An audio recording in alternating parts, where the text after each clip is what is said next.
All right, good news for the Lions in a week where a short week, and not only is it a Thursday game, but usually Thursday games are 8 o'clock games. This is like a Thursday morning. We play at 12:30, and so it's shorter than ever. It's as short as possible, and we're just banged up. So there's some things we'll talk about in this video that it's like not great, but there's also some good news that has happened here since we last played. First thing, Jameson Williams won't face concealed weapon charges, which I kind of forgot about this. And it's like, oh, yeah. So, again, a small thing, and not a small thing, but like, oh, don't forget.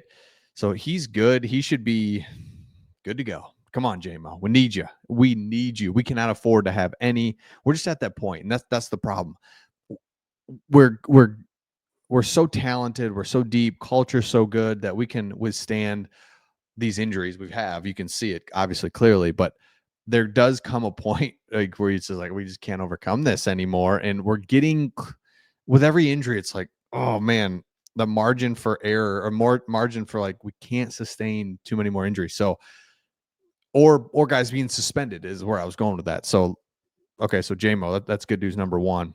I'll get to the second good news here in just a second, um but let me know in the comments, and we've asked you this, but a couple weeks ago, but just seeing these guys, like, who's your favorite current player on the Lions? Just with how dominant this team's been, it's just so fun. It's so fun to watch this, and it does remind you of the '04 Pistons when you just knew every guy. Obviously, basketball's different. There's only 8 guys, but it, you know every guy, you know their role, you know what they're good at. It's just fun to follow them. So I've just been really enjoying Jack Campbell lately, just especially because he's had to step up. What an animal! Him and Malcolm Rodriguez really focused in on that linebacker room, and it's just like, let's go. All right, here's the good news number two that I don't know if we're in our heads on this as Lions fans or what, but I think we know that the Bears just play us tough. We know it's a short week. We know we are just brutally decimated with injuries, but the Lions are a 10.5 point favorite against the Bears. So what this says is Vegas is not dumb. And number one, and number two, that's a huge line. And it's like, gosh, that's crazy. This is the NFL. This is a short week. They've got good players. So this tells me that the Lions, we know this, but it's like we got to get out of our heads as Lions fans. Like, well, I don't know. We got this guy out, this guy out. It's like we still have our core of our team that is so good, and we should be able to beat the Bears. And it's like I am the same way where it's like man, I don't like this matchup just because they've got nothing to play for, nothing to lose. We always are just like a little tight. It's a short week. It's weird. They kind of, Caleb Williams, I can see him start running around, but start looking at the facts. The facts are this team's masterfully coached from head coach down to the coordinators. We now have all fully apologized and accept that Aaron Glenn is just running a master class with what he's doing, managing injuries. Aiden Hutchinson goes out. You cannot run on this team. You cannot run on this team. I haven't figured it out yet. I don't know why, because it's like, well, take out Aiden Hutchinson, can't run on us. Take out Alex Anzalone, still can't run on us. You cannot run on us for 2 years now. It's so hard to stop the run in the National Football League consistently, and yet it's so very important. The Lions do it.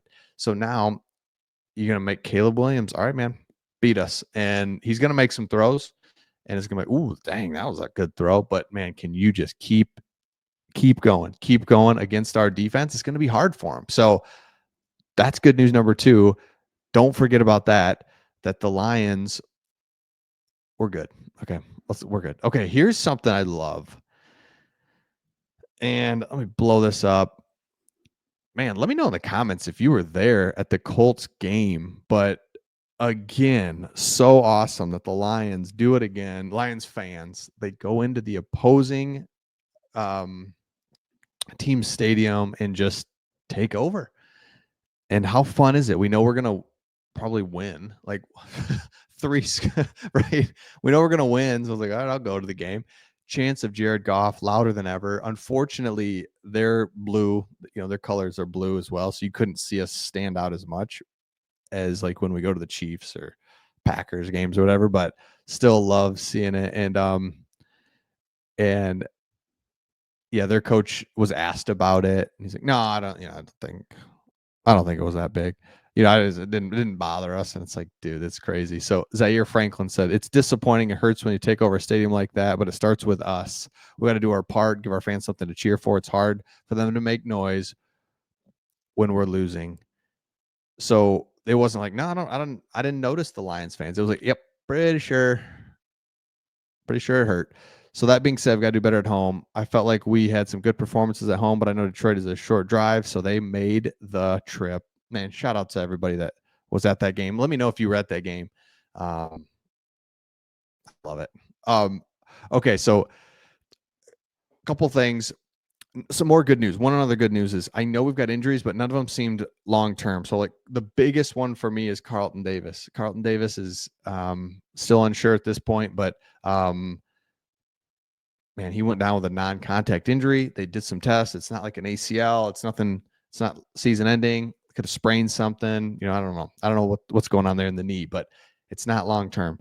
Another one that I just scares me is Taylor Decker, because I always think, man, if we just have our offensive line, knock on wood, stay healthy, we can do pretty much anything. We just can. But man, we are a different team with one of those guys being out. So just knock on wood that the offensive line keeps going, stays healthy. That's been the one place where we've just kind of been pretty lucky this year. So love that. But Carlton Davis being out is the biggest problem, because you saw, okay, Kendall Vildor is just, that's how far we've come. I mean, Vildor at the end of last season was our CB1. We had injuries. We had, what's his name? Cam Sutton was terrible at the end. And it's like, all right, Vildor, go out there in the NFC Championship game and give us all you got. And it's like, man, that's a lot. Vildor is, I think, fine, right? For a couple plays, whatever. But to ask him to go out for a full game and cover DJ Moore is just too much. But that's what's going to have to happen. So it's going to be him. Terrion Arnold looks like he's coming back, thankfully. But then it's Dorsey is after that, because Enos Rakestraw is injured. We don't talk about that enough. The big injury is Ife Melifonwu. He's on IR as well. That would be nice, because we could move him to safety. Brian Branch could move down to nickel. Amik Robertson could move out. We'd have options. So we've got injuries. Man, we've got a lot of injuries. But from last game, none are long term. They're just going to hurt us this week because it's a short week. I think we hold guys out and we get kind of ready for the stretch run. You just have to. It's just too short of a week. So let me know your thoughts in the comments, and we'll see all of you on the next one.